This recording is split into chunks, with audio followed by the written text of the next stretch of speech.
Olá, voltei. Tinha acontecido uma falha no problema, mas agora tá tudo certo. Eu não tava conseguindo falar com a professora Louise, mas agora tá dando certo. Gente, bora lá.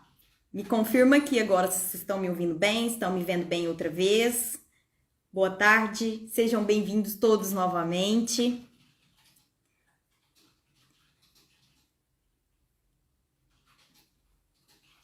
Mas agora vai dar certo. Bora lá, gente. O Instagram ainda tá notificando as pessoas, estão informando, né, as pessoas para entrar. Aconteceu um atrasozinho, mas é tranquilo. Tá tudo certo. Obrigada, obrigada, ouvindo bem. Obrigada, obrigada. Muito obrigada. Então vamos lá, vou chamar aqui a nossa convidada, que, olha, o tempo dela, vou te falar, é um tempo ouro, mas eu vou deixar ela contar pra gente. Vou deixar ela falar. Vamos lá, agora vai dar certo.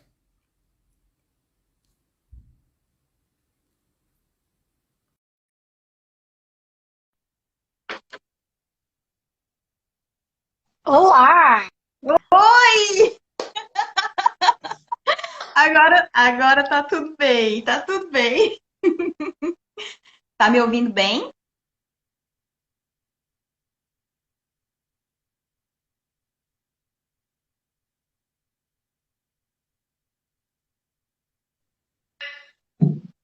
Oi? Deu Olá, uma olá! pausa. Olá, olá. Deu uma pausinha, mas você tá me ouvindo? Você trava pra mim.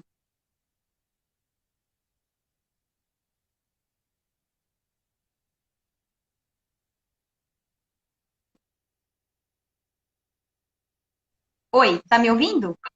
Está me ouvindo também? Tô te ouvindo. Eu Tá te travando um ouço. pouquinho, mas agora voltou. Eu aqui, os fones pararam de ouvir, a minha sala faz muito eco. Deixa eu ligar de novo, pra ver se melhora. Tá. Boa tarde. Tá travando um pouco, né? Ah, agora eu ouço, velho. Oi, Luíse, prazer em te conhecer. Deixa eu ver se.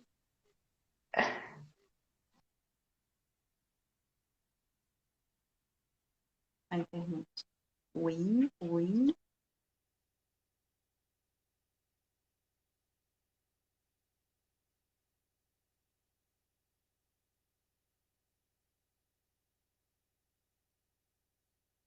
Oi.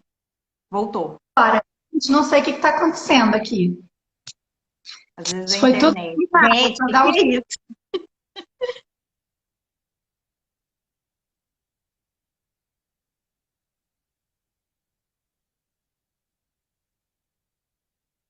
Eu consigo te ver, te ouvir, mas agora voltou. Agora voltou. Voltou. Sem travar. Eu, Você acho- está em eu Portugal acho mesmo? que estou em Portugal.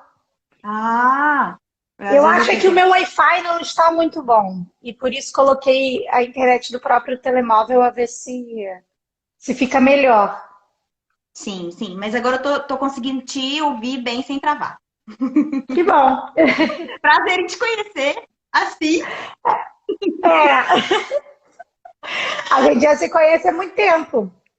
a gente já se Se, conhece há co- muito se tempo. considerar o tempo de existência desde que eu comecei no Instagram, não é? Nós logo nos conhecemos, assim, não foi? Eu- na verdade, eu te achei no grupo do Facebook.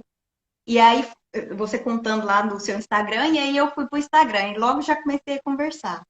E nós já trocamos até endereço, eu e a Luiz, já trocamos correio, Livros, não foi? Manuais. Eu lhe dei os manuais que eu livros do consegui. Dimitri. É Dimitri, né? Foi, sim, é o meu filho. Ah, Manuais antigos e que por isso poderiam também te ajudar na planificação das suas aulas, não é? e ajudou muito, muito, muito. Que bom. Luiz, eu agradeço muito. Sei que seu tempo está muito corrido, por isso nós não vamos nos delongar, tá bom? Mas eu quero tirar de você o máximo que eu conseguir. Vamos ver no que eu posso contribuir. Certeza que pode muito. Gente, professora Louise, escolheu uma vida acadêmica, certo? Ou a vida acadêmica me escolheu, também tem essa versão. A vida acadêmica te escolheu. É verdade, tem isso, né? Às vezes a gente faz um projeto, mas o projeto é que nos escolhe. É verdade. Então, conta um pouquinho pra gente da sua licenciatura, qual que é a sua formação, a sua experiência Eu no fiz, Brasil. eu fiz a licenciatura em matemática na Universidade Federal do Rio de Janeiro. E desde que eu entrei na licenciatura, eu entrei muito nova, 16 para 17 anos eu já estava lá, é culpa da minha mãe, que me colocou muito cedo na escola. Não faça isso com os vossos filhos. Deixa que temos tempo para viver. Eu entrei muito cedo na universidade, fiz a licenciatura em matemática e desde que entrei já tinha alguma motivação interna, alguma vontade de fazer um mestrado, que eu não sabia nem propriamente muito para que aquilo servia, do que aquilo ia contribuir na minha vida. Mas eu caminhava pelos corredores do Instituto de Matemática e sempre via mestrado e ensino da matemática.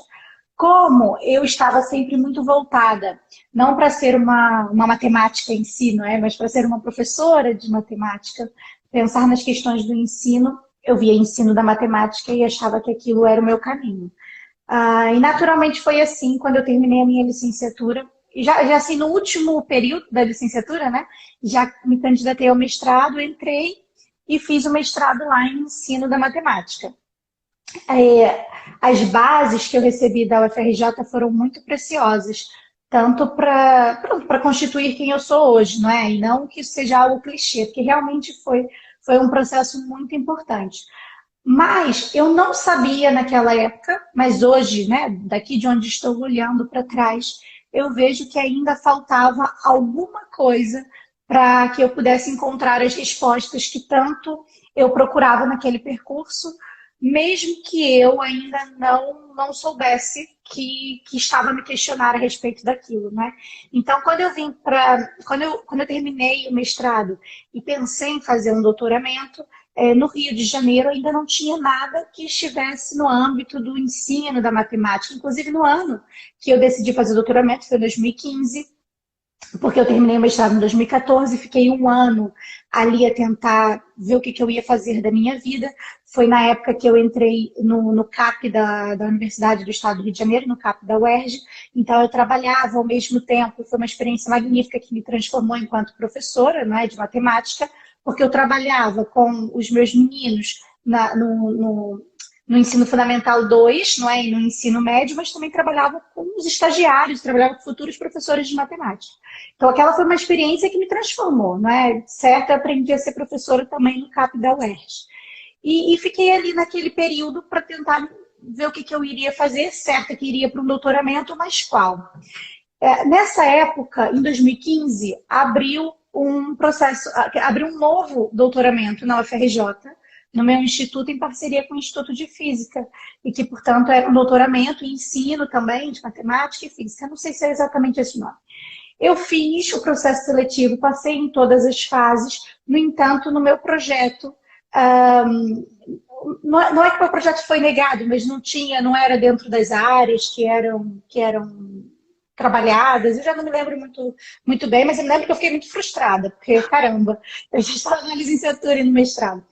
Hoje eu agradeço por não ter passado, porque se eu tivesse passado, eu estaria, se calhar, no Brasil agora, não estaria aqui em Portugal, eu teria construído essa vida, certamente teria aprendido outras coisas que não aprendi ainda, e teriam sido outros desafios, né? A vida é isso. Então, eu, portanto, namorava quem é meu marido hoje em dia, e o Rodrigo dizia, por que não tenta o doutoramento cá em Portugal? Isso para mim era algo muito distante ainda, né? Quer dizer, pensando no nosso relacionamento, em algum momento alguém tinha que ir para algum lado, ou eu vinha para Portugal ou ele ia para o Brasil, porque namorar assim não é, 8.000 quilômetros de distância não é fácil. E eu achei que a oportunidade do doutoramento poderia ser interessante. Mas aí, aqui na Universidade do Porto, que foi onde eu comecei a procurar, e foi uma pesquisa muito inocente, na verdade, porque eu não conhecia muito do que era Portugal, das possibilidades, mas olhei a Universidade do Porto e vi que lá tem um doutoramento específico no ensino das ciências, e, portanto, eu poderia explorar matemática, poderia trabalhar dentro da minha área. Mas, não sei, um sopro divino, eu resolvi fazer ciências de educação. E começar a olhar para a área da matemática, não somente na área da didática, mas um pouco, de um modo mais abrangente, com um olhar de pedagogia.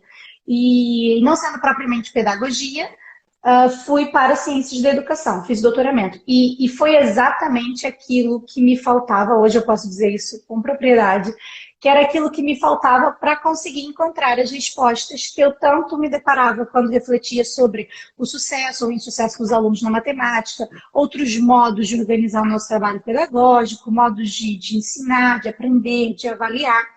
Então, eu acho que esse meu olhar, quase que, e por estar um pouquinho em cada área, também me trazem assim vantagens, não é? Porque conheço referências na área da ciência da educação, conheço na área da matemática, da didática e da pedagogia. Então, esse cruzar, não é, de diversas áreas acabou me enriquecendo muito. E foi nesse processo do doutoramento, de vir para cá, que eu cheguei em Portugal e pensei, bem, vou dar aulas de matemática, né, que é efetivamente aquilo que eu imagino que é a minha vida, porque faço isso desde sempre.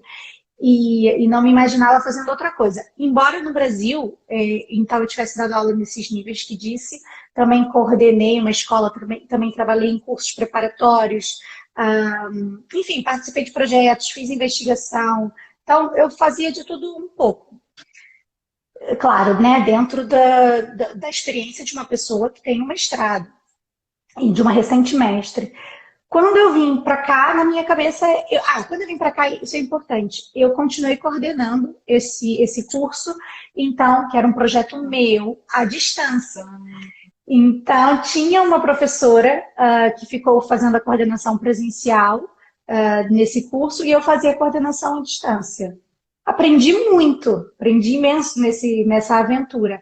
E eu fiz isso de 2015 até 2018. Então foram 3 anos, basicamente. Foram exatamente 3 anos, porque eu vim para cá em outubro e foi em setembro de 2018 que eu abri mão da minha coordenação. Então foram 3 anos. E quando eu vim para cá, eu pensava muito em dar aulas e aí passei por um processo burocrático que demorou imenso tempo. Quando eu já estava trabalhando na área da educação, mas em outros níveis, eu não dependia mais do processo burocrático para dar aulas de matemática aqui em Portugal. Mas era uma questão de honra, porque eu estudei tanto no Brasil, eu dei tantas aulas e eu quero o meu documento. E aí, isso, para contextualizar o meu Instagram, eu fiz uma promessa pessoal, queria ajudar todas as pessoas quando fossem possíveis nesse processo, trazendo informação, e fiz o Instagram porque achei que era o modo mais fácil de chegar a essas pessoas. Eu não imaginava que eu ia ser a primeira pessoa a fazer isso, ou que tantas pessoas teriam dúvidas e que ia se criar essa comunidade, né? Que criou. Portanto, basicamente, a minha história é essa. E aí, quando eu cheguei no doutoramento, que eu comecei a ter oportunidades de trabalhar aqui também em outras áreas, que não somente com a docência matemática. E você chegou a atuar algum momento na educação básica, ciclo 1, 2 e 3 aqui? Como professora de matemática? Não, como professora de matemática não. Como professora de matemática não, mas como outra função? Como investigadora, por exemplo, não é? Porque eu acompanhei, e a primeira investigação foi na minha própria tese de doutoramento, então eu acompanhei turmas e aulas de matemáticas do primeiro ano, do primeiro ciclo até o 9º ano do ensino básico, né? Do terceiro ciclo. Então eu acompanhei. Eu cheguei a dar aulas particulares aqui na minha casa. Mas isso foi um período pequeno, porque logo depois o meu trabalho foi indo para outras áreas e eu já não conseguia conciliar. Então, eu cheguei a trabalhar também como professora particular aqui em casa. E como que você chegou a ser o que é hoje, que é formadora de professores, não é? Exatamente. Eu trabalho com formação de professores. Essa oportunidade, ela surgiu, na verdade, na sequência do próprio doutoramento. Então, eu fiz o meu doutoramento lá, contactei com pessoas muito importantes na minha vida, que sou grata até hoje a todas elas. e que reconheceram o meu potencial, mas também me ofereceram muitas oportunidades que eu agarrei como se fossem as únicas e últimas. E por essas oportunidades, e uma dessas pessoas é a minha orientadora, não é? Na qual eu integro hoje a equipe de trabalho dela, que é a professora Ariana Cosme. E a partir dessas oportunidades, outras oportunidades foram surgindo, né? E isso começa com a minha própria tese de doutoramento. Então, eu fiz uma oficina de formação que tinha uma duração, eu agora posso estar a mentir, mas quem quiser olha na minha tese, que eu já não me lembro, mas acho que foram 50 horas. Não era. 50 horas era o que eu queria, mas não foi possível. Foram 9 horas presenciais, foram um curso de 15 horas. 9 horas presenciais e depois horas de trabalho autônomo. E eu fiz uma formação muito legal, assim, que eu construí uns materiais muito interessantes, estão todos na minha tese, tem foto, tem tudo. Os professores planificaram, eu fui observar a implementação, porque eu trabalho com inovação pedagógica, não é? Vulgarmente conhecida como metodologias ativas. Uhum. Mas, assim, com o desenho de metodologias que possam promover aprendizagens mais ativas, né? Porque quem tem que ser ativo é o aluno e não a metodologia em si. E por isso, os professores planificaram, foram aplicar nas suas salas de aula, eu assisti, observei, eles refletiram sobre, e, portanto, posso dizer que ali foi assim, a minha primeira formação totalmente desenhada, claro, com a supervisão da minha orientadora, mas desenhada. E a partir dessa oportunidade, outras oportunidades foram surgindo, né? E os professores são portugueses, que atuam na educação básica. Exatamente. Assim, agora eu já começo a ter alunos, porque também dou aula no ensino superior, né? Começo a ter alunos que não são somente portugueses. Aliás, já tive alunos brasileiros, né? Sim. Sério? Eu tive Na alunos universidade? brasileiros. Na universidade, por exemplo, no ano passado, eu dou aula numa pós-graduação de educação especial. E aí tinha uma unidade curricular chamada Avaliação Educacional e Desenvolvimento Curricular. Era mesmo a primeira unidade curricular. No Brasil nós falamos matéria, disciplina, não é? Aqui no ensino superior falamos unidade curricular. Então era a primeira unidade curricular. E por conta da pandemia, essa pós-graduação ficou 100% online. E foi muito interessante, porque eu tive numa mesma turma alunos do Brasil, alunos de Londres, tive uma aluna que estava em Macau, tive alunas em Moçambique, portanto, e voltando a alunos que não são só portugueses, né? Sim.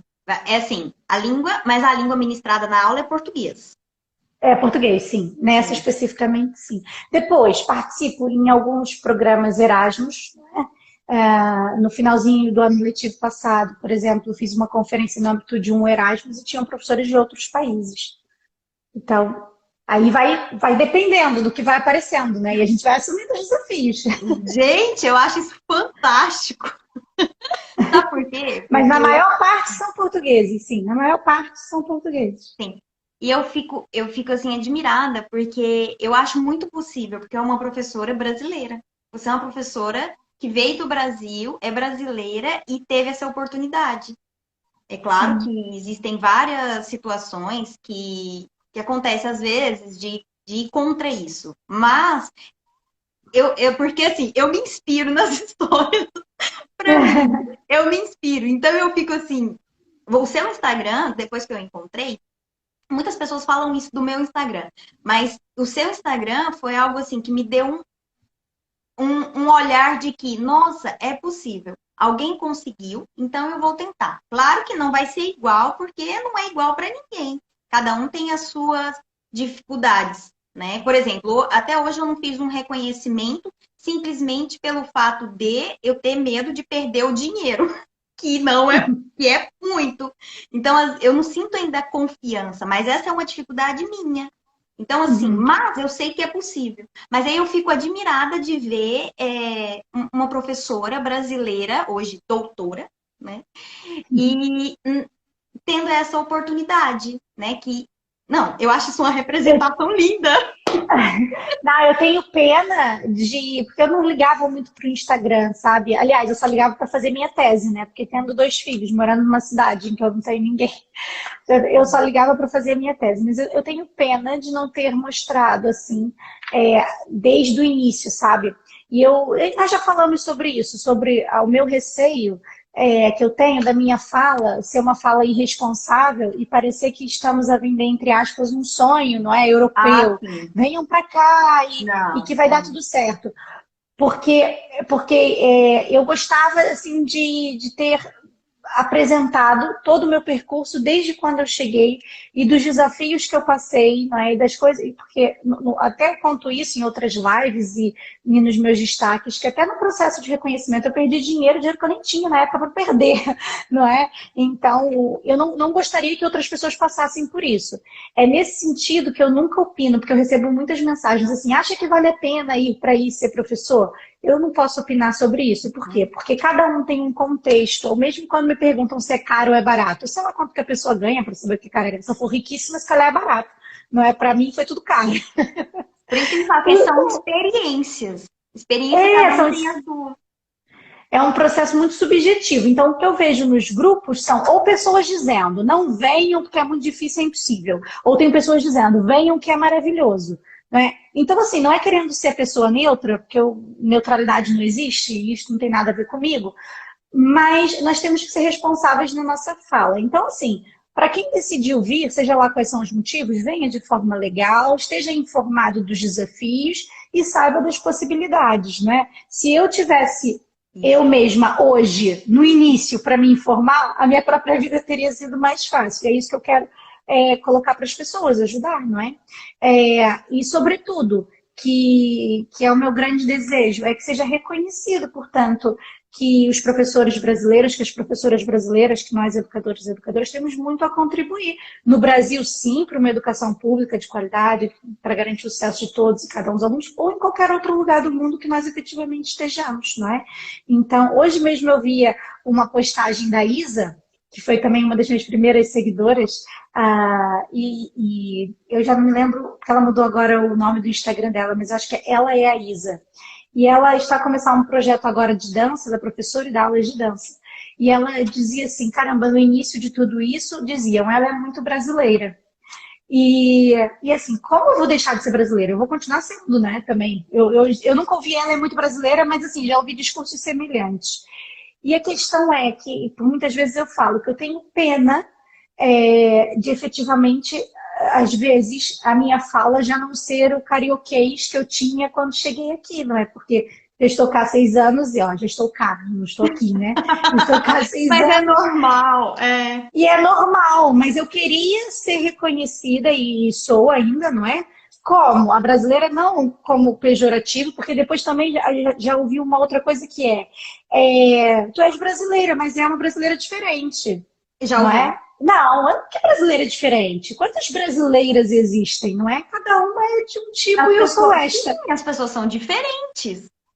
Brasileiras ou Exatamente. portuguesas ou inglesas são diferentes. Exatamente. E, portanto, eu falo muito sobre isso, tentar olhar para o nosso trabalho e tentar pensar. Eu sei que isso é muito difícil, sobretudo quando nós estamos em situações de mudança de país, da questão financeira, de tudo.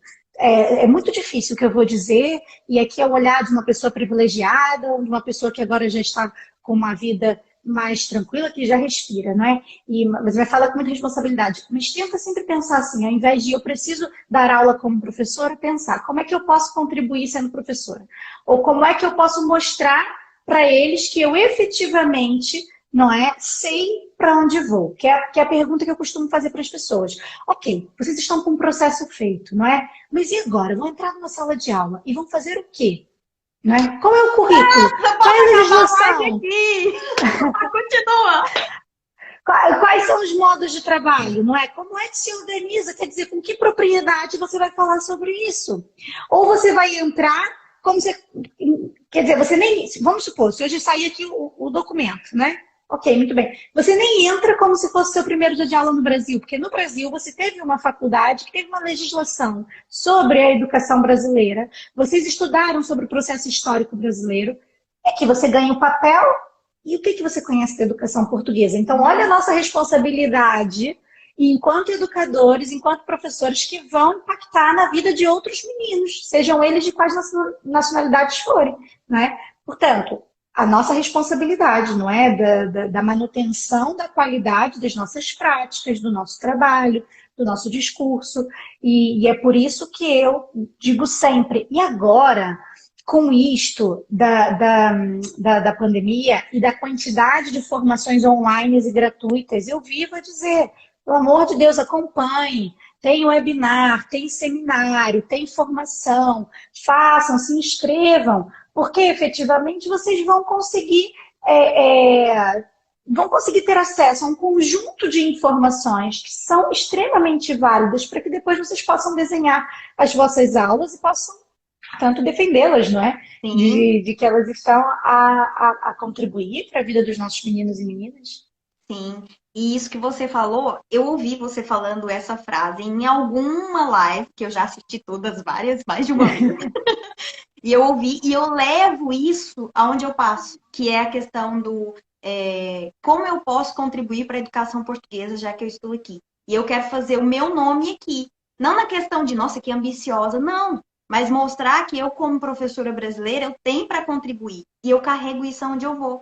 Hoje eu entrei em uma escola, dou aula na ZAEC e dou aula no ATL. Assim, fico no ATL com eles. Então, assim, eu sempre procuro fazer o meu melhor. E aí a minha coordenadora portuguesa maravilhosa, ela chega em mim e ainda brinca, fala assim, vês, tá aí uma brasileira a trabalhar. Eles falam desse jeito. Então, assim, ela trabalha. Assim, de uma forma, é algo bom, né? Um olhar dela bom. Então, eu levo isso comigo. Inclusive, a questão da... Muitas pessoas querem que eu faça lives de papéis, de reconhecimento, e eu até falei ontem nos stories. Olha, o papel, o reconhecimento é algo muito importante porque é o que te dá a legalidade para atuar. Mas, se você não tiver a essência do que é a educação em Portugal, saber como funciona, saber as legislações, você não estudar para entrar numa sala de aula, isso não vai valer de nada. Tem muitas Exatamente. pessoas questionando, nossa, eu tenho um reconhecimento, mas eu não consigo, tá? Tem a questão do não conseguir, por às vezes não ter a oportunidade ou não conseguir a oportunidade. Mas nós podemos fazer diferente, entrar por outros caminhos. Enfim, mas você disse tudo, posso ir embora. Mas não vou, porque eu ainda tenho um tempinho. Então, eu acho que esse é o primeiro caminho, não é? Se inscrever nas formações e nos webinars. Tem formações que são pagas, tem formações que são gratuitas. Já fiz não é? gratuita. Inclusive que você indicou. Foi. E eu tenho, sempre que recebo alguma coisa, partilho nos stories que é para as pessoas poderem ver. De qualquer modo, vejam os vídeos que tem no YouTube. Tem imensos vídeos dos webinars que estão gravados e de coisas que já passaram. Não pelo nome no currículo, não é? Mas para que vocês possam conhecer e falar com propriedade sobre a educação portuguesa, né? Vai uma dica aí, galera. A própria DGE tem um webinar, não tem? Vários temas de webinar Tem. lá. E aí você segue o canal no YouTube e tem vários assuntos relacionados à educação portuguesa. Inclusive, eu estava assistindo alguns esses tempos atrás sobre educação especial, que eles têm começado um projeto novo e tal. Então, é o site da Direção-Geral de Educação de Portugal. E tem também os MOOCs, não é? Que são aqueles cursos massivos, portanto, que vocês podem se inscrever e também tem certificado. Hoje eu conversava com uma amiga que também é doutorada em Ciências de Educação e sobre oportunidades de trabalho e ela dizia, junto do meu currículo vou enviar umas cartas de recomendação de alguns professores daqui de Portugal, né? Ela é portuguesa, essa minha amiga, e eu estava a dar como dica que ela também submetesse um portfólio, e foi o que aconteceu, eu trabalho num agrupamento de escolas também aqui em Portugal, não é? Olha, a Célia pergunta onde é que nós achamos esses cursos. No site da DGE e coloca MOOCs. Vou até escrever aqui, MOOCs, M-O-O. M-O-O-C. Exatamente. Os MOOCs. O que eu estava a dizer? Os portfólios. Eu trabalho também num agrupamento como mediadora social. E, sobretudo, pela experiência do Brasil que eu tenho nessa área, né? Portanto, eu concorri e fiquei em primeiro lugar, das 19 pessoas que concorreram, e entrei, sou mediadora social no agrupamento já é o segundo ano. Lá estou a trabalhar com a promoção do envolvimento parental e da interculturalidade. E como na parte da candidatura, eles exigiam um portfólio. E eu construí um portfólio, até utilizei aquele site online que é o Canva, o Canvas, não é? E fiz o meu portfólio, porque eu tenho ele digital, né? Ele impresso eu não tenho, porque ficou com a escola no processo. Mas eu fui buscar fotos das minhas aulas, como é que os meus alunos manipulavam recursos didáticos. Fui procurar fotos dos projetos, coloquei fotos de publicações, coisas que eu tinha feito, fotos das oficinas, fotos de palestra, evidências das coisas, né? Porque muitas vezes a gente vai numa entrevista e a gente, na entrevista, fala, não é? Fica no campo das ideias, mas quando a gente mostra, né? Assim, quando as pessoas veem as evidências, aquilo convence de que o nosso trabalho é diferenciado. Então, pensa naquilo que você já fez no Brasil, que pode ter sido algo muito interessante, projetos que já fizeram com os alunos, tenta montar um portfólio, algo interessante, e quando for numa entrevista, seja por num procedimento concursal, num estabelecimento público, ou até numa entidade privada, leva esse portfólio, apresenta. Se não tiver dinheiro para imprimir, leva em algo digital mesmo, mostra no telefone, não sei, mas apresenta. Olha só, uma coisa que eu tenho feito muito legal, quando eu monto o meu currículo, eu montei, né? Por exemplo, para me candidatar a esse das AEX, eu montei, coloquei a NARIC lá, e no Europass eles estão dando a opção de colocar os perfis. E eu tenho meu perfil de professora particular, que é o Tá Ensina. E eu coloquei lá, eu também tenho um site. Então, eu coloquei o site, coloquei o perfil, coloquei a minha página no Facebook. Por quê? Porque eles entram e lá eles podem ver do que eu tenho trabalhado e tudo. Então, é uma dica até para as profs, né? Que coloca as suas aulas, que colocam o seu conteúdo, tem alguma página específica, poder colocar isso no currículo. Ah, você me falou uma coisa, eu me lembrei. Nesse portfólio, eu coloquei uns QR Codes. E aí tinha uma página nesse QR Code que levava para um site da escola que eu coordenava, lembra que eu falei da coordenação? E que tinha depoimentos dos pais. E alguns falavam bem da coordenadora, que no caso era eu. Portanto, eu coloquei ali. Aí depois, assim que eu vim para Portugal, eu recebi uma carta de uma avó de um aluno que eu acompanhei e que passou por muitas dificuldades, entretanto deu tudo certo. Outro dia até recebi uma notícia que ele está na universidade pública, no Rio de Janeiro. E ela me fez uma carta de agradecimento e de desejo que tudo ficasse muito bem. Eu também anexei essa carta no próprio portfólio, ou seja, às vezes nós precisamos também ser criativos naquilo, não é? Para tentar provar.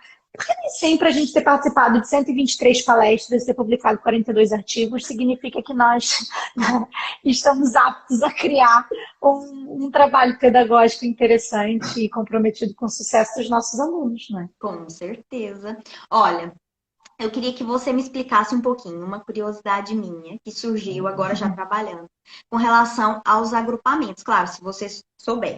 E tá explicar pra gente com relação aos agrupamentos, porque aqui em Portugal eu já percebi que as escolas chamam agrupamentos, mas, por exemplo, é um agrupamento X, e aí é uma escola de ciclo 1, a outra é ciclo 2 e 3 e secundário, a outra é pré-escolar, só que isso ainda faz um pouco de confusão na minha cabeça. Você sabe me explicar isso? Sim, nós tínhamos há uns anos atrás, cerca de 10 anos atrás, as escolas todas independentes, não é? E tinha uma coordenação, uma direção dessas escolas. O que aconteceu é que essas escolas, portanto, algumas fecharam, quer dizer, aí é importante contextualizar, não é? Em Portugal a pirâmide é diferente. Ou seja, cada vez mais temos menos bebês aqui em Portugal, não é? E uma população etária mais idosa. Algumas tendências mostram que isso, se calhar, está a inverter, mas, por enquanto, ainda não temos, assim, grande impacto. Tudo isso para dizer que muitas escolas fecharam, não é? Por exemplo, no agrupamento de escolas que eu trabalho, tem uma escola numa aldeia. A aldeia é uma região do interior, né? Portanto, nós temos uma aldeia que tem uma escola tem 10 alunos apenas. A escola inteira tem 10 alunos, ficam todos numa única turma, tendo aulas do primeiro ao quarto ano. Todos, porque não tem número de alunos, percebe? Aqui em Chaves tinha escolas que tinham 2 alunos. Então, um Então, professor só para esses 10 alunos? 2 professores, né? 2, porque aqui em Portugal, em geral, nós temos na sala do primeiro ciclo um professor e uma professora auxiliar. Uhum. Assim como na educação pré-escolar temos uma educadora e, por vezes, uma educadora auxiliar. Nota que isso não é a realidade de todas as escolas. Nós temos realidades múltiplas no país. E existem escolas que efetivamente só tem um professor, não é uma professora, um educador, educadora. Mas, em geral, muitas escolas encontram-se assim, com essas duas. Então, aí as escolas resolveram, portanto, serem aglomeradas em agrupamentos. As escolas resolveram, não, a tutela resolveu, isso foi uma decisão política, né? Eu acho que tem aqui 2 componentes. Uma componente financeira, que não faz sentido ter uma escola aberta para 2 alunos, mas também tem uma componente pedagógica, porque nós lutamos por uma redução no número de alunos por turma, não é? Que aqui em Portugal a média é de 25 alunos por turma. Turmas de 30 são consideradas no excesso do excesso. Portanto, nós lutamos por uma redução no número de alunos por turma, sim, mas se nós reduzirmos muito esse número, nós temos um impacto negativo nas práticas pedagógicas. Não é? Porque se nós acreditamos que as aprendizagens elas acontecem por via da interação entre pares, se eu não tenho par para interagir, como é que eu aprendo a partir do confronto com a perspectiva do outro, não é? Uhum. Então, aqui também é uma decisão pedagógica, não é só financeira, né? E por isso, essas escolas foram aglomeradas portanto, elas continuam existindo enquanto escola edifício físico, mas a sua coordenação e direção passa a ser vista em torno de agrupamentos. Verdade é que muitas escolas fecharam. A Gislene, que também faz trabalho com os pedagogos, que já fez uma live com você, não é? Até postou ontem nos stories uma escola, um jardim de infância fechado. E aí provavelmente é por isso. Se for público, provavelmente é deste grupo. Aqui, há dias atrás, eu passava por umas aldeias para conseguir ir até a casa de alguns alunos menos favorecidos. Passava pelas aldeias e nas aldeias imensas escolas fechadas. Tem um professor que diz que toda vez que uma escola fecha, uma aldeia morre, não é? Porque a escola é a vida, é o coração daquela aldeia, não é? O que também, de certo modo, traz energia, traz vida, traz movimento à aldeia. Se os alunos passam a saírem da aldeia e irem para a escola, primeiro é considerar o tempo de deslocamento, não é? Que eles já estão, entre aspas, em desvantagem com os que moram na cidade. Um vai demorar 40 minutos para chegar numa escola, que o outro demora 5, não é? Portanto, além de tirar esse impacto, também tem a própria dinâmica interna da aldeia. Então, a decisão de a decisão de fechar escolas não é uma decisão fácil, não é? Mas foi o que aconteceu. E aí nós temos os agrupamentos, que tem uma sede, e depois tem escolas que pertencem a esse agrupamento, ou seja, tem aquela direção, tem aquela coordenação. Isso permite também construir um projeto, desde o pré-escolar até o ensino secundário, um projeto também mais consentâneo, né? Um projeto educativo. Também tem suas vantagens.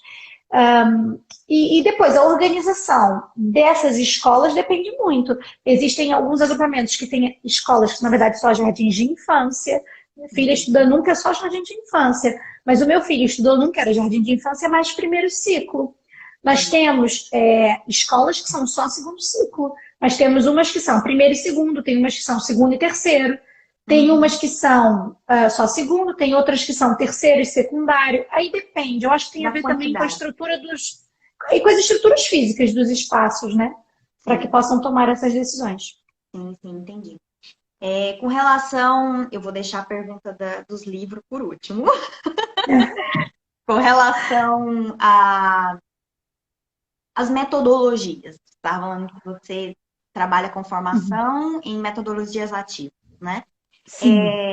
E eu já vi que aqui em Portugal é bem livre. Os professores podem escolher, não é? Não tem ali um padrão. Tem um currículo, mas tem essa liberdade de escolher as metodologias. Mas tem alguma metodologia que ainda predomina aqui, sabe? Eu não posso dizer assim, uma que predomina, mas eu acredito que assim como no Brasil existam muitos professores tradicionais, não é?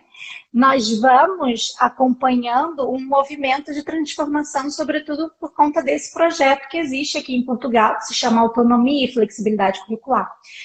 Graças a Deus, os professores aqui têm a liberdade de escolherem os métodos, as estratégias, os recursos, desenharem a sua metodologia, porque é isso que se quer quando nós pensamos na construção de uma escola pública, não é? Respeitar, sobretudo, a racionalidade que o professor tem sobre o que é ensinar, sobre o que é aprender e sobre o que é avaliar.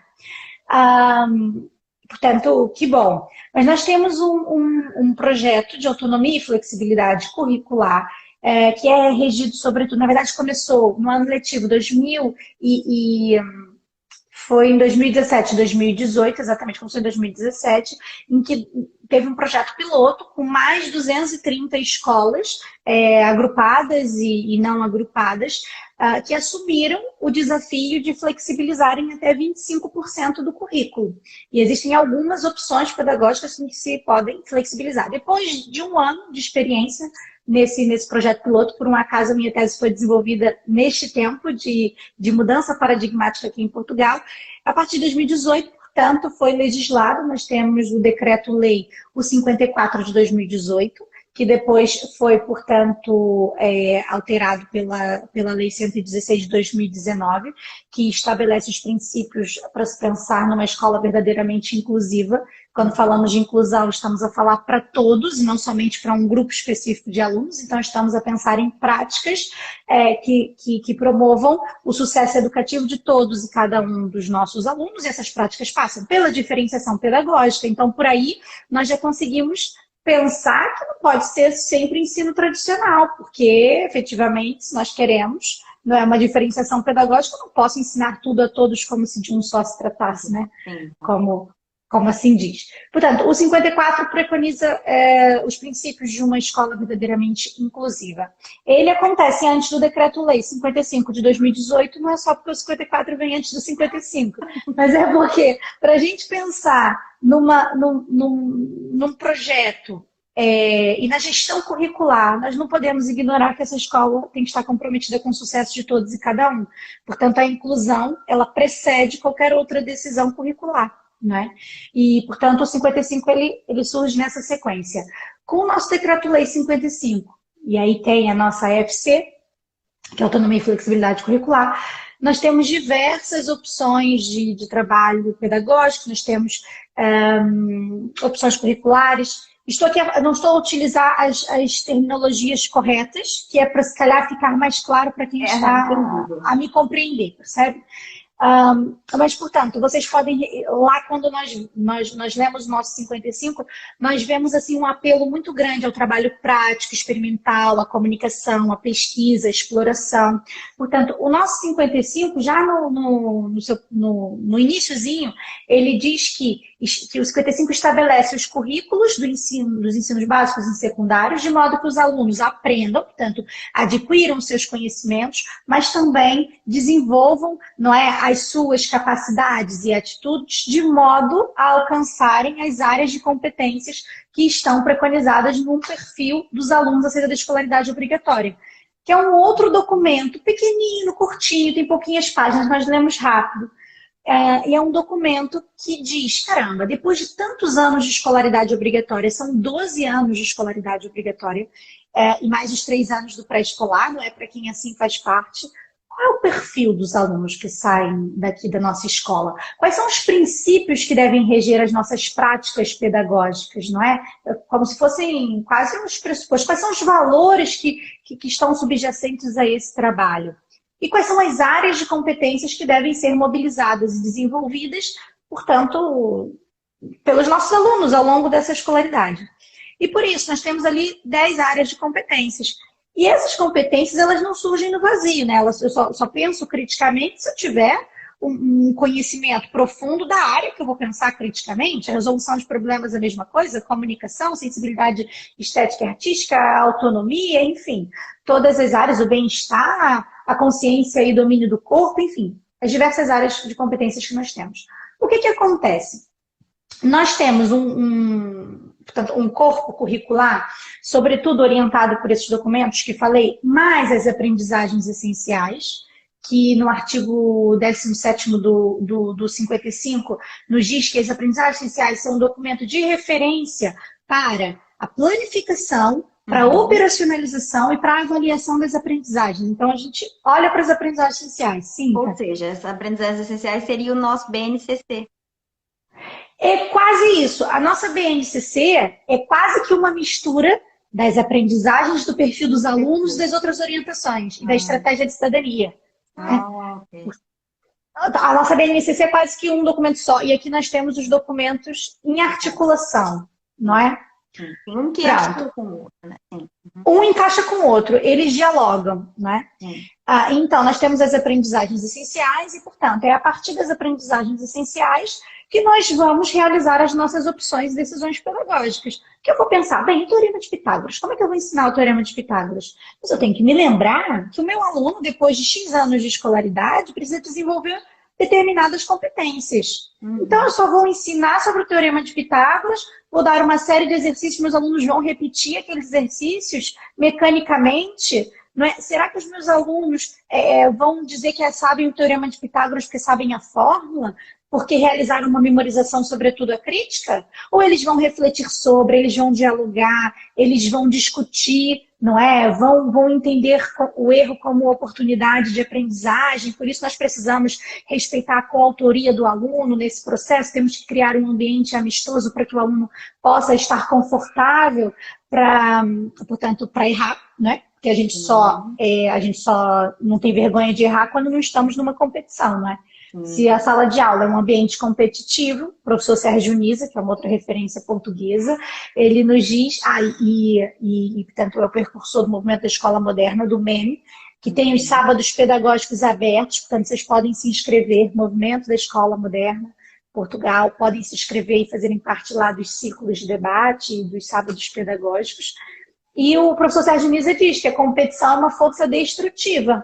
Então, nós temos que criar outros modos em sala de aula, numa lógica das comunidades de aprendizagem, ou seja, embora os professores tenham autonomia para escolher, não é? E eu nunca serei contra a autonomia dos professores, independente das opções pedagógicas que eles façam, embora eles tenham autonomia para decidir, nós temos um corpo legislado, não é? Nós temos uma legislação que converge e concorda com as pesquisas em educação a nível internacional, não é? E que olham para o aluno de um modo holístico. Então, não olha como um elemento que aprende, sobretudo por memorização, mas que compreende, porque compreende e atua no mundo. E esse é o grande desafio para nós construirmos as nossas práticas. E também é nesse âmbito que tenho trabalhado com os professores na formação. Tem duas perguntas para a gente poder finalizar. A primeira é: como é que faz para ser sua aluna? Porque ela tá falando aqui, ó. Para você, é só me mandar um WhatsApp, né? Não, olha, por exemplo, agora vai começar agora é em outubro, eu acho, uma formação pelo Sindicato dos Professores do Norte, pela SPN. E eu já tive também na edição passada um professor brasileiro. E na retrasada, uma professora brasileira. Portanto, vai abrir eu não sei as condições específicas, né? Mas é pelo Sindicato dos Professores do Norte, eu imagino que tenha que ser apenas associado ao sindicato e podem fazer parte da formação. Terá uma formação agora aberta, que será a primeira parte Porque assim, antes eu fazia uma formação só, mas agora eu já penso diferente, porque a vida é isso, né? Pensar diferente. Então eu já acho que para aprender tanta coisa assim, discutir tanta coisa assim, e colocar os professores para construírem materiais, porque não faz sentido só a gente ouvir falar, a gente tem que botar a mão na massa, construir, ver como é que funciona. Então, vamos fazer em 2 módulos. Tem o primeiro, que vai ser agora, e o segundo deve ser no início do ano que vem. Isso é um exemplo. Mas aqui em Portugal, nós temos os centros de formação, né? Que são chamados Cefais, que são os centros de formação das associações de escolas. E na maior parte das minhas formações são pelos centros de formação. Portanto, eles abrem aquela formação específica. Depois, isso já tem alguns vídeos, assim, por exemplo, no meio do ano teve um sobre gamificação, que eu fiz para uma escola, está disponível, está no meu feed lá o link. Tem, assim, vídeos meus no YouTube, às vezes não sou eu sozinha, né, mas com a equipe que eu trabalho, que eu integro, e, portanto, vocês podem ver os vídeos. Ok. E assim. Obrigada. E a última para a gente poder encerrar é o livro. Como é que eu fui parar nesses livros? Já aproveita e divulga o livro. Eu ainda não comprei, mas eu já estou programando. Sabe uma coisa engraçada? Você disse assim, não, porque a Luísa é escritora. E eu nunca parei para pensar que efetivamente sou escritora. Quer dizer, sou, não é? Porque quem escreve um livro é escritora. É uma coisa engraçada. Afinal, sou escritora e nunca tinha reparado. E escritora das metodologias ativas, que foi um dos últimos livros. Foi o último livro. E por acaso eu tenho ele aqui ao lado, não foi combinado. Mas tem um outro para mostrar também. Peraí, vamos aproveitar então, vamos fazer uma coisa. Peraí. Vai lá. Não estava combinado. Não derrube a gente. Acho que a gente ainda tem uns 10 minutos. Não, acho que a gente ainda tem uns 10 minutos. Não, porque o livro que você está a falar é este aqui, que foi lançado agora. Isso. Não é? Uhum. Portanto, é da equipe que eu faço parte, a professora Ariana Cosme, eu, a Daniela Ferreira e a Nádia Ferreira. Portanto, são espetaculares. E nós construímos esse livro, a 4 mãos, não é? Sobre metodologias, métodos e situações de aprendizagem. Então, a gente discute no início um pouco dos paradigmas pedagógicos, os modos de entender o que é ensinar, aprender e avaliar, não é? Que é esse aqui. Uhum. E depois, dentro, nós temos um mapeamento, não é? De como nós podemos construir situações de aprendizagens assim, mais desafiantes para os alunos. Como é que pode comprar? Na FINAC vende, na Bertrand, na UC, no site da Porto Editora. Se forem na FINAC, tem. Tem ele online? E-book? Ainda não. Online não tem e-book. Ou tem? Eu não sei, eu acho que não. Eu acho que só no papel mesmo, no livro físico. Em papel mesmo, Uhum. Vocês podem entrar no site da Porto Editora, na UC, na Bertrand, na FINAC, e o livro está lá. E depois tem muitos exemplos de coisas que nós fomos criando em contexto de formação com os nossos formandos. Então, por exemplo, tá vendo? Isso aqui foi feito em formação, não é? Na nossa equipe, portanto, os nossos formandos têm muitos exemplos práticos de coisas que nós podemos fazer na nossa sala de aula, passando pelas questões também de avaliação. E aí, o livro é cheio de QR Codes. Portanto, vocês vão lendo e vão, com os QR Codes, conhecendo outras possibilidades para organizar o trabalho, seja a nível presencial, seja em contextos digitais. E aí fala de recursos didáticos, como é que nós podemos ressignificar os discursos didáticos, como é que nós podemos construir tarefas, pensar na diversificação dos espaços, diversificação dos modos de trabalho dos alunos, né, que a gente chama de pluralização dos modos de trabalho dos alunos, e depois falamos também nos métodos, sala de aula invertida, resolução de problemas, trabalho por projeto, design thinking, aprendizagem por descoberta guiada, enfim, imenso, eu acho que são 6, 7, 8 métodos, e é interessante ver que nenhum deles deve ser olhado como uma receita, não é? Portanto, não é olhar para os métodos como um algoritmo pronto a aplicar, mas como uma possibilidade que eu, enquanto professora, gestora do currículo, vou mobilizar, não é? E efetivamente vou fazer as opções que são mais interessantes para o meu contexto, para a minha sala de aula. Mas esse livro, né, que é o Rosa Pink, ele vem na sequência de uma coleção de livros que começou, e é por isso que eu fui pegar os outros, que começou em 2018 com esse verdinho, da professora Ariana Cosme. Esse verde é autonomia e flexibilidade curricular, ou seja, aquele projeto que eu estava dizendo, autonomia e flexibilidade, dos decretos, como é que se operacionaliza, formas de trabalho, Tudo nesse livro. Esse é a Que chave. é esse verdinho. É. Na FINAC, olha, terça-feira eu fui lá na FINAC comprar uns livros para Valentina e ele estava lá. E, portanto, tem mesmo... Ah, e é muito engraçado, porque eu li esse livro em 2018, né? E aí, olha, tá até aqui. Luiz e Lima, Coimbra, 2018. Eu encontrei ele em Coimbra. E aí, nessa época, eu nem imaginava, né, o que eu ia fazer da minha vida. Ai, Aí meu Deus, tem já um pensou? post-it. Nem Aí imaginava tem um que ia post fazer parte da coleção, da continuação do livro. Não, Meu exato. Deus. Como a Aí vida. depois eu tinha assim, falta ler. Aí tá, Decreto-Lei 55, 2018, DAC e Aprendizagem Essencial. Faltava ler. Olha, e hoje, não é? Pronto. Aí depois saiu um segundo livro, que é do professor Rui Trindade e da professora Ariana Cosme, que é Cidadania e Desenvolvimento. Então, existe uma estratégia nacional, não é, para a cidadania, e, portanto, um trabalho que é construído a nível das escolas, e esse livro efetivamente explica muito bem, não é, quer dizer, na verdade, não é uma questão de explicar, é uma questão de explorar, de refletir, enfim, de inspirar, né? Não é tanto explicar, mas inspirar práticas a nível do desenvolvimento daqueles que são os domínios da cidadania e desenvolvimento. Aí, em 2000, porque eu penso que aquele foi em 2018, esse foi em 2019. Aí, em 2020, saiu o azul, O azulzinho. que é a avaliação das aprendizagens, que eu também faço parte. É da professora Ariana, da Daniela Ferreira, Anabela Souza, eu e Marina Barros. Então, aqui nós fazemos assim um mapeamento das práticas a nível da avaliação. Então, falamos de uma avaliação pedagógica, as naturezas da avaliação, auto- e heteroavaliação, a importância do feedback, a construção de rubricas e falamos também na definição dos critérios de avaliação, tanto a nível de escola quanto os critérios de disciplina.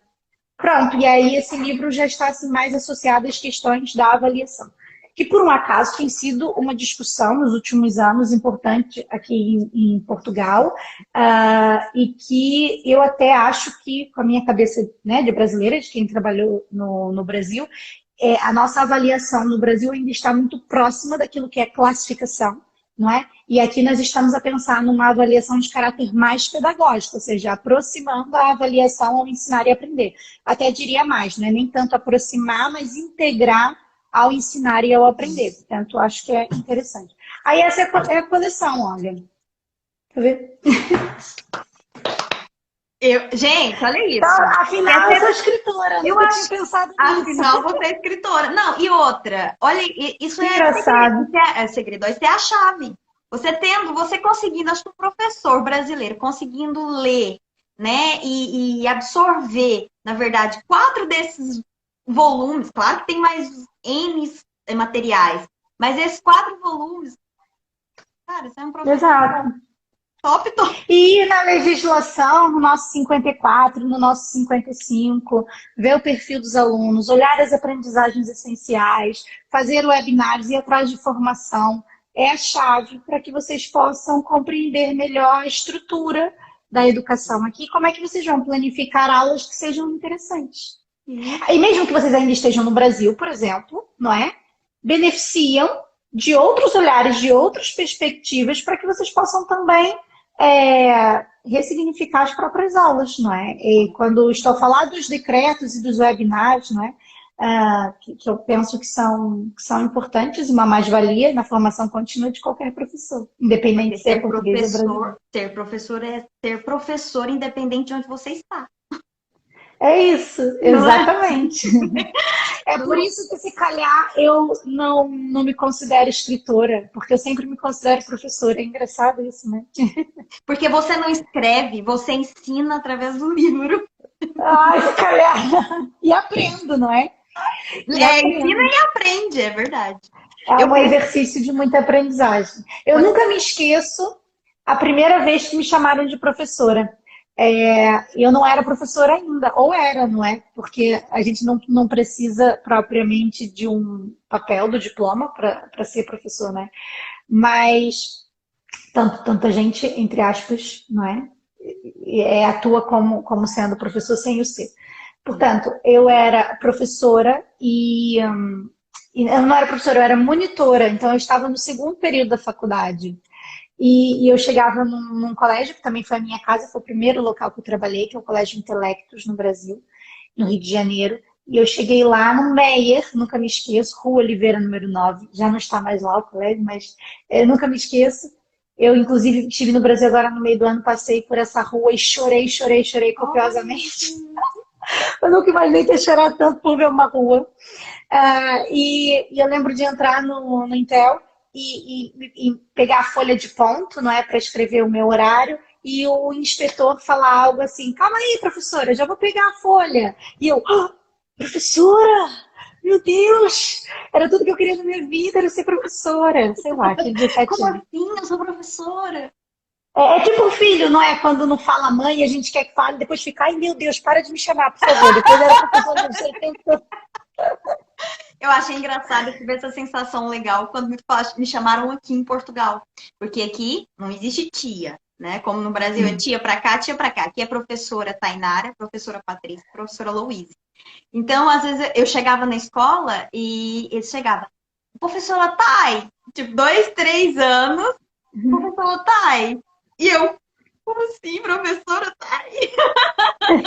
É interessante. É lindo, não é? É lindo. É, realmente. Ser professor é isso, acho que nós nunca deixamos de ser quando nós nos assumimos, né? Quando assumimos esse compromisso.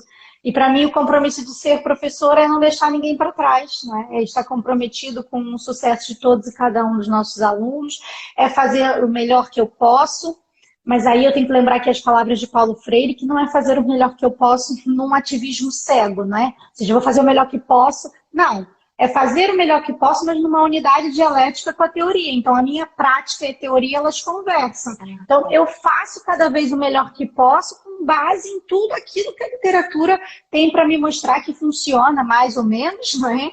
E que eu entendo que pode, portanto, se corporificar por meio da minha prática. Por isso, professores, não pensem, eu faço o melhor que posso. Não, estudem muito para fazerem o melhor que podem. E estudar muito, não é só ter título, não é só ser mestre ou ser doutorado, como diz aqui em Portugal, não é?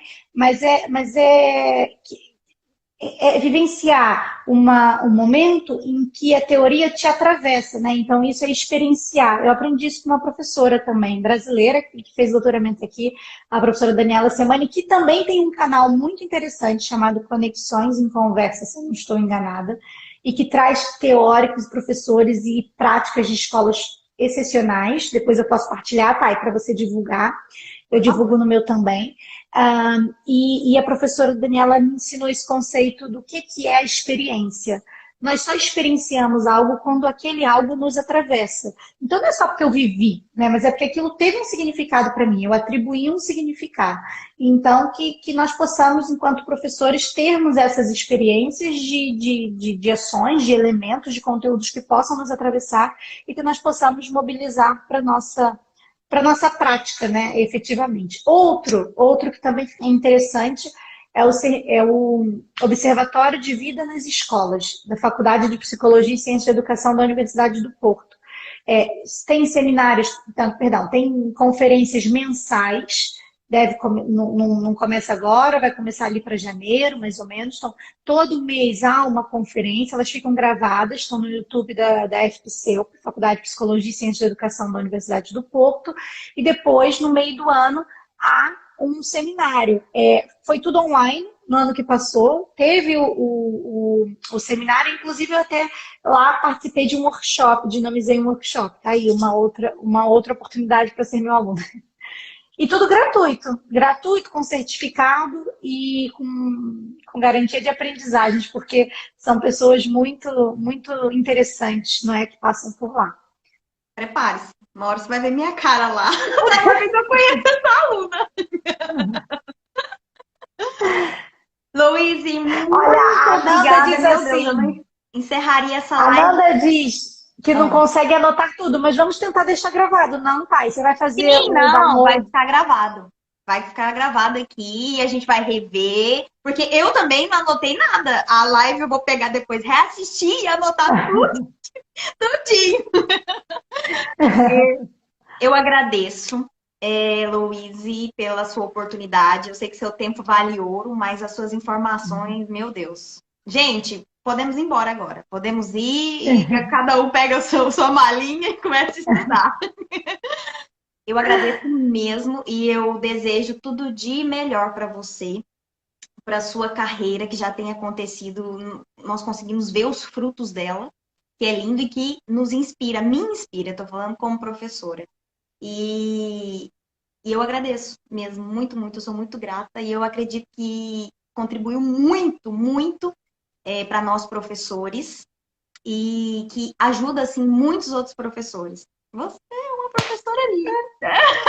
Obrigada. Professora que inspira professores. Obrigada. Eu tenho pensado muito sobre tentar criar algum conteúdo para o meu Instagram nesse âmbito, não é? Ou seja, daquilo que faço nas formações, que faço nas minhas salas de aula, daquilo que aprendo nos eventos que estou, não é? Que aprendo imenso. A vida é se não aprender. E, portanto, queria também partilhar. Mas são projetos, vamos ver, para conseguir conciliar todas as coisas que eu faço, não é? Encontrar aqui algum modo de ir partilhando isso Eu também. também tenho Porque projetos, aí vou podemos encontrar pensar outros. projetos juntas. Podemos pensar em coisas juntas, claro que sim. Às vezes estar com o outro me motiva mais a fazer, não é? Eu Provavelmente se também. hoje você não tivesse me convidado, eu não estaria fazendo uma live agora aqui. Por isso, por isso, é sempre bom o outro, tá vendo? Nós aprendemos em contextos de interação. Gente, eu fiquei Precisamos do assim, ó, outro, né? chocada. Se deixar é 2 horas de aula, 3 sem ver. Obrigada, pai. Eu que agradeço. E vamos marcar, sei que seu tempo está muito corrido, mas quem sabe no próximo ano a gente consegue mais uma live Oh. para falar mais coisas específicas para professores. Cara, mas isso foi muito fantástico. Quantas dicas, gente, pelo amor de Deus, quantas dicas! Olha, agora nosso Instagram vai bombar, porque só divulgar esses, tanto de canal, esses dicas e workshops olha, dá um conteúdo e tanto, para mais de ano. Pronto, obrigada por essa oportunidade, por podermos conversar. E as pessoas já sabem, me mandem mensagem, eu sempre respondo. Às vezes não respondo imediatamente, não é? Mas eu tenho o cuidado de responder e de ajudar todo mundo, porque é esse o meu objetivo com essa página, poder ajudar os professores. E a professora Louise, ela conta nos destaques dela todo o processo burocrático de reconhecimento de nível, reconhecimento da qualificação profissional, até reconhecimento que outras pessoas passam, como, por exemplo, a NARIC, né? E ela mesma faz testes, ela mesma vai lá e pediu a NARIC sem precisar para fazer testes, ela vai contando isso, colocando nos destaques. Então, tá tudo lá. Pessoal, muito obrigada quem esteve com a gente até agora. E eu desejo para vocês um ótimo fim de semana. E, Louise, ótimas viagens para você. Nossa escritora favorita. Obrigada! Ai, meu Deus, eu não posso ir embora antes de perguntar uma coisa. Sim. Como escrever, professora brasileira, escrever para português? Ah! Tipo assim, é a mesma Olha, coisa? escrever, você diz o modo como nós escrevemos, né? O modo Sim. como escrevemos. Na verdade, eu tenho assim um idioma, uma língua que está no meio do oceano, né? Porque eu não consigo nem falar português do Brasil, nem português de Portugal. Está tudo muito misturado. Então, eu sempre tenho o cuidado de quando escrevo, mesmo quando vou escrever um artigo para o Brasil, olha, mesmo quando é para o Brasil, tem uma amiga queridíssima chamada Luciane Barroso, que é professora de português, trabalhou comigo e ela revisa os meus textos quando vão para o Brasil. Para o Brasil, né? Ou seja, quando eu morava aí eu não fazia isso, né? Mas agora eu sinto essa necessidade porque em alguns momentos as coisas ficam confusas. Existe um acordo ortográfico, mas Portugal tem muitas exceções. Então, por ter essas exceções, mesmo que eu escreva num acordo brasileiro, existem exceções daqui. E, portanto, a minha vida é uma miscelânea. Quando escrevo em português de Portugal, também peço a revisão aqui em português de Portugal. Tá. E vou aprendendo. Mas você sabe o que eu acho interessante e eu faço esse exercício, quando eu escrevo e fazem a correção, eu sempre pergunto, mas por que é assim? Para eu tentar aprender aquela regra, não é? E aí tem algumas exceções que eu ainda acho muito difícil, sabe? Mas eu pergunto, mas por quê? Ah, tá bem. Depois eu fico tentando encontrar exemplos para mobilizar aquilo que aprendi. Mas eu, sinceramente, acho mais fácil falar em inglês do que falar em Porque português em de Portugal. português. É. E é assim. Eu Mas percebo a vida é isso. feita de desafios. Nós temos que ir com Sim. responsabilidade. Nós temos que ir com Sim. responsabilidade. Eu estou em Portugal, estou a escrever, portanto, para portugueses e para outros também, mas que a língua, portanto, que estou a escrever é em português de Portugal, portanto, vamos respeitá-lo. E por isso, vamos recorrer, não é, às ferramentas que são necessárias para tanto. Portanto, claro, E sempre que aprendendo nós com temos ela. que... Exato, exato. Ai, é isso. Pô, tá vendo? Se deixar, não sai daqui. Então vamos lá. Muito obrigada mais uma Um vez. beijinho. Um beijinho Já pra tirou um vocês. print? Bom fim de Temos que semana. tirar um print. Temos que tirar um Vamos fazer um print. print, então. Vai lá, gente. Faz um print pra gente aí. Peraí. Deixa eu ver se eu consigo aqui. Vai lá. 1, 2, 3 e... Pronto. Foi. Pronto. Tá bem, então. Um Obrigada, beijinho, querida. pai. Beijinho e bom fim de Tchau, semana. tchau. Tchau. Pra você também. Tchau, tchau.